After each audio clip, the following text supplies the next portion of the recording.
আসসালামু আলাইকুম রহমতুল্লাহি ওবরকাতুহু। সম্মানিত দর্শক, সারা বাংলাদেশে আওয়ামী লীগের বিরুদ্ধে চিরুনি অভিযান শুরু হয়েছে।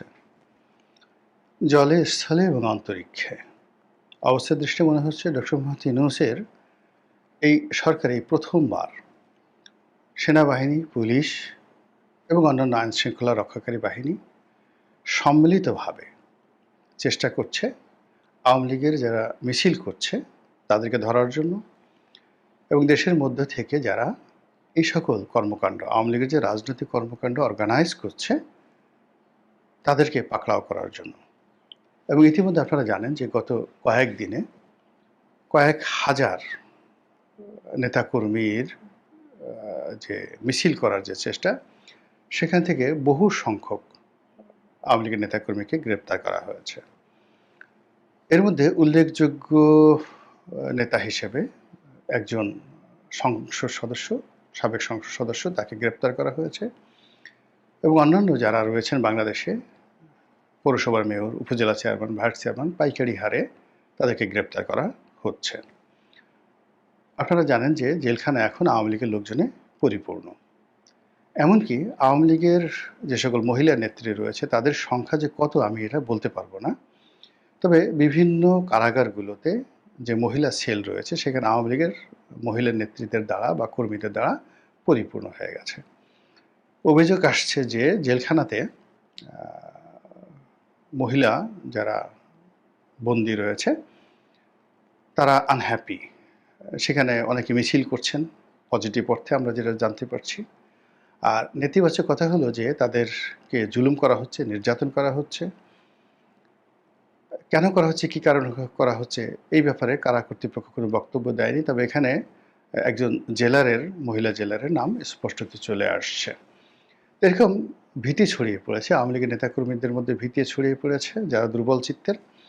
আর অন্যদিকে এই ধরনের জুলুম এবং অত্যাচারে যেটা হয়, আওয়ামী লীগের যারা সাহসী মানুষ তারা আরও বেপরোয়া হয়ে পড়েছে।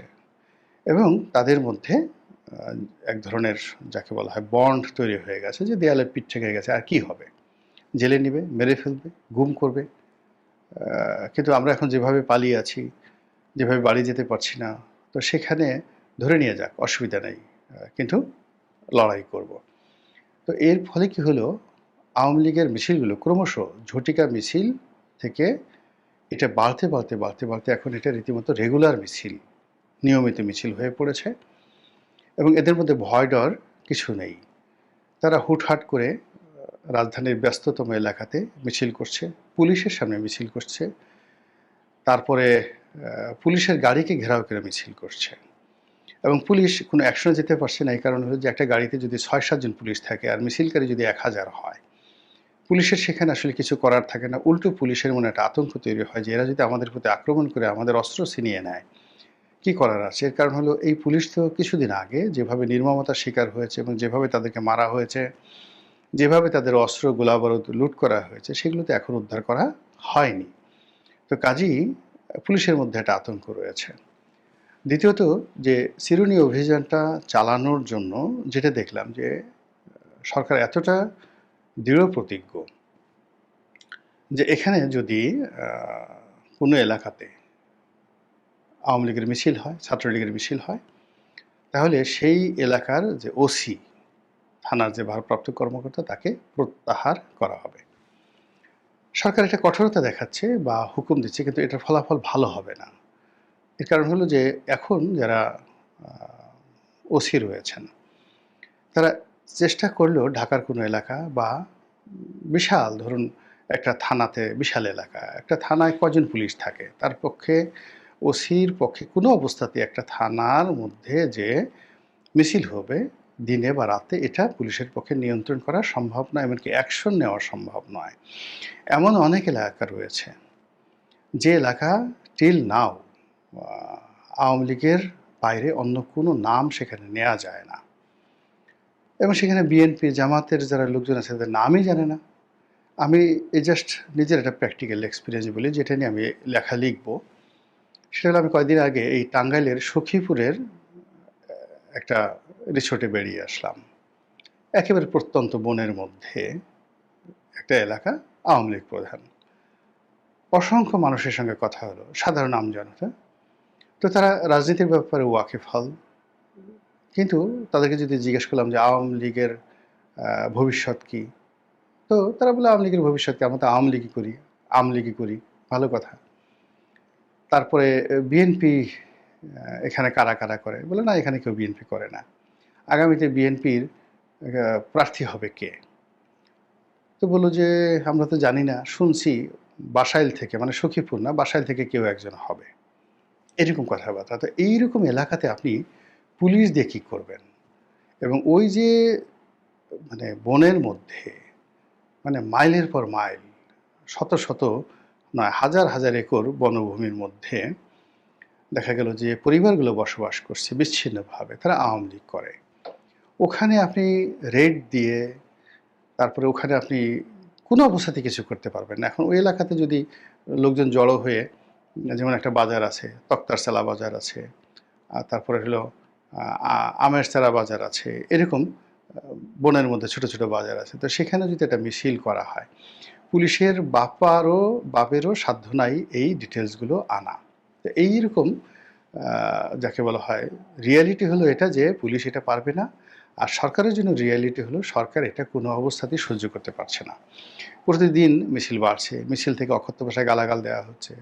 এই বাংলাদেশে এখনও শেখ হাসিনাকে প্রশংসা করা হচ্ছে, শেখ হাসিনা ফিরে আসার জন্য স্লোগান তোলা হচ্ছে, শেখ হাসিনা জিন্দাবাদ বলা হচ্ছে। শেখ হাসিনা সঠিক, মানে আওয়ামী লীগ জামানাতে শেখ হাসিনার যে শক্তিমত্তা ছিল নেতাকর্মীদের মধ্যে, অনেক নেতাকর্মী তার ব্যাপারে বিক্ষুব্ধ ছিল, অনেকে তাকে গালাগাল করতো, অনেকে চাইতো যে তার একটু শিক্ষা হওয়া উচিত। কিন্তু অবাক করার ব্যাপার হলো, তার ক্ষমতা হারানোর পরে আওয়ামী লীগের মধ্যে যে ইউনিটি চলে এসছে, তার ফলে এখন আওয়ামী লীগের সবাই এক বাক্যে শেখ হাসিনা সঠিক ছিল, এই দেশের জন্য শেখ হাসিনাই দরকার, এবং শেখ হাসিনার কোনো বিকল্প নাই, তিনি আসলে বাংলাদেশ ঠান্ডা হয়ে যাবে। এই ন্যারেটিভটা আওয়ামী লীগের প্রতিটা লোক বলছে। হাতে গোনা সোহেল তাজির মতো 2-4 জন আছে যারা আতিলগিরি দেখাচ্ছেন, কথাবার্তা বলছেন। আমার মতো কিছু লোকজন আছেন, আমরা এখানে এসে আওয়ামী লীগের বিরুদ্ধে ইনিয়ে বিনিয়ে বিভিন্ন কথাবার্তা বলার চেষ্টা করছি। কিন্তু যারা আওয়ামী লীগের সত্যিকার ডেডিকেটেড যারা লোকজন রয়েছে, তারা আওয়ামী লীগের বাইরে, বঙ্গবন্ধুর বাইরে, শেখ হাসিনার বাইরে কিচ্ছু চিন্তা করতে পারছে না। এবং তাদের এই আর্ট, অ্যাটিটিউড, এই জিনিসগুলো সরকারের জন্য রীতিমতো গোদের উপর বিস্ফোরা হয়ে পড়েছে। তো সরকার চিরুনি অভিযান চালাচ্ছে।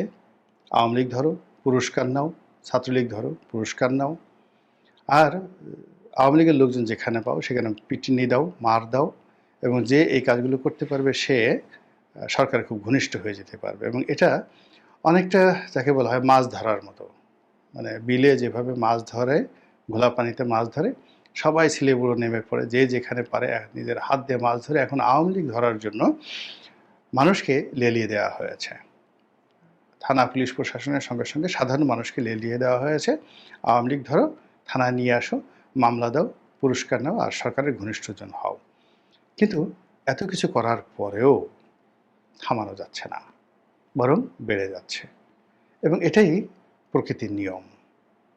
দিন যত যাচ্ছে শেখ হাসিনা বাংলাদেশে আসবে এই আতঙ্ক সবাইকে তাড়া করছে। আর আওয়ামী লীগের লোকজন অসম্ভব সম্ভব, যুক্তি অযুক্তি কোনো কিছু ভাবছে না। তারা মনে করছে যে এই কালকে শেখ হাসিনা চলে আসবেন, কালকে এসে আবার সেই তাদের আগের মতো দুধ আর নহরের সেই যাকে বলা হয় মানে দুধ আর নহর তৈরি করে, দুধের নহর, মধুর নহর তৈরি করে ফেলবেন। আপনারা সেখান থেকে দুধ আর মধু খাবেন, কোনো পরিশ্রম করতে হবে না। আওয়ামী লীগের লোকজন এরকম একটা জান্নাতি পরিবেশ তারা চিন্তা করছে।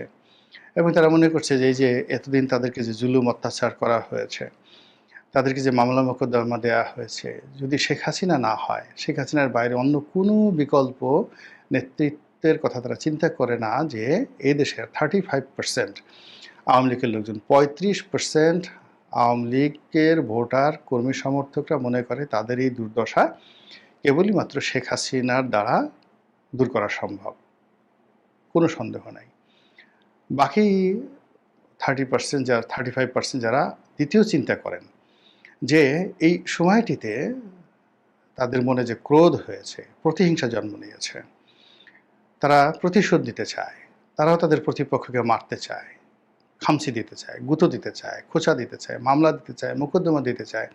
যেভাবে তাদেরকে বাড়ি ছাড়া করা হয়েছে, তারাও তাদেরকে বাড়ি ছাড়া করতে চায়। এই যে তাদের যে জিঘাংসা, এই যে তাদের যে প্রতিশোধ পরায়ণতা, এই জিনিসটি কেবলই মাত্র শেখ হাসিনার জামানাতে এটা সম্ভব। যদি এখানে জয় আসে, পুতুল আসে, বলবে ভালো মানুষ, ভদ্রলোক মানুষ, এরা আমাদেরকে এই কাজগুলো করতে দেবে না। ফলে রাষ্ট্রীয় বাহিনী দ্বারা উল্টে ফেলে আমরা কোনো কিছু করার চেষ্টা করলে আমাদেরকে আরও প্যাদানি দেবে। তার চেয়ে বরং শেখ হাসিনা যদি আসে, আমরা মনের সুখে আমাদেরকে যারা কিলিয়েছে তাদেরকে আমরা এক জোয়ার এক ভাটা, মানে ২৪ ঘন্টা আমরা তাদেরকে প্রাণ ভরে কিল দেব, গুঁতো দেব, কেনু দেব। আমাদের বরিশালের ভাষায় কেনু বলা হয়। আপনারা তো জানেন কেনু কাকে বলা হয়। কিল, গুঁতো এবং কেনু দেব। তাদেরকে পাড়াবো, তাদেরকে বাঁশডলা দেব। তারপরে আমাদের মনের শান্তি হবে। আমাদেরকে যে অত্যাচার করছে এর বাইরে আমরা ছাড়ব না। আমাদের গরু চুরি করছে, তাদেরকে আমরা ধরে এনে গরুর গু খাওয়াই দেব, তাদেরকে গোমূত্র খাইয়ে দেব। এত বড় সাহস! আমাদের ছাগল চুরি করেছে, তাদেরকে ছাগলের শিং দিয়ে গুঁতো দেওয়া হবো। এই ধরনের চিন্তাভাবনা মানুষ যখন বিপদে পড়ে না, বিনোদনের জন্য অনেক অকল্পনীয় চিন্তা করে। আমি যে কথাগুলো বললাম আপনার কাছে এগুলো মনে হতে পারে এগুলো শিশুর দোষ। কিন্তু অবাক করার ব্যাপার হলো যে অনেক বড়, বড় আমি যে কথাগুলো বললাম, ধরুন একটা বিশ্ববিদ্যালয়ের ভাইস চ্যান্সেলর এখন পালিয়ে আছেন।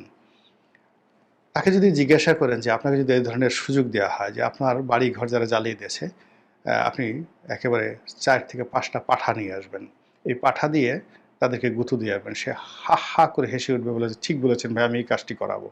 অথবা আপনি একটা ষাঁড় নিয়ে আসবেন, পাগলা ষাঁড়, সেই স্পেন থেকে, এবং আপনাকে অপশন দেওয়া হবে এই ষাঁড় দিয়ে আপনি আপনার প্রতিপক্ষকে গুঁতো দেওয়াবেন এবং সে বলবে যে, "আমি এই কাজটা করাবো।"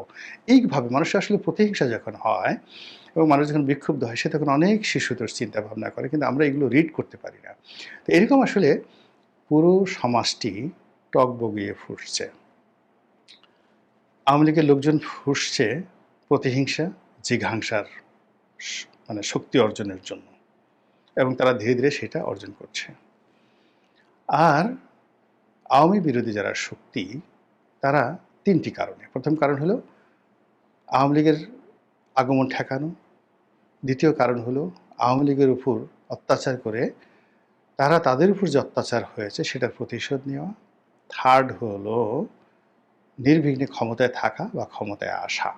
আর এই ক্ষমতা আসার পথে আওয়ামী লীগ তাদের প্রধান বাধা, এটা দূর করতে হবে। এবং এই সকল কাজকে একত্র করে সাধারণ মানুষকে, রাজনৈতিক দলকে একত্র করে সরকার যে একটা মব তৈরি করা চাচ্ছে, আওয়ামী বিরোধী মব, একটা জনমত তৈরি করতে চাচ্ছে, আওয়ামী বিরোধী জনমত, একটা অপারেশন করতে চাচ্ছে যেটিকে আমরা চিরুনি অভিযান বলছি সেটা। কিন্তু এত কিছু করার পরেও কি সমস্যার সমাধান হবে? I do not think so. একেবারেই নয়।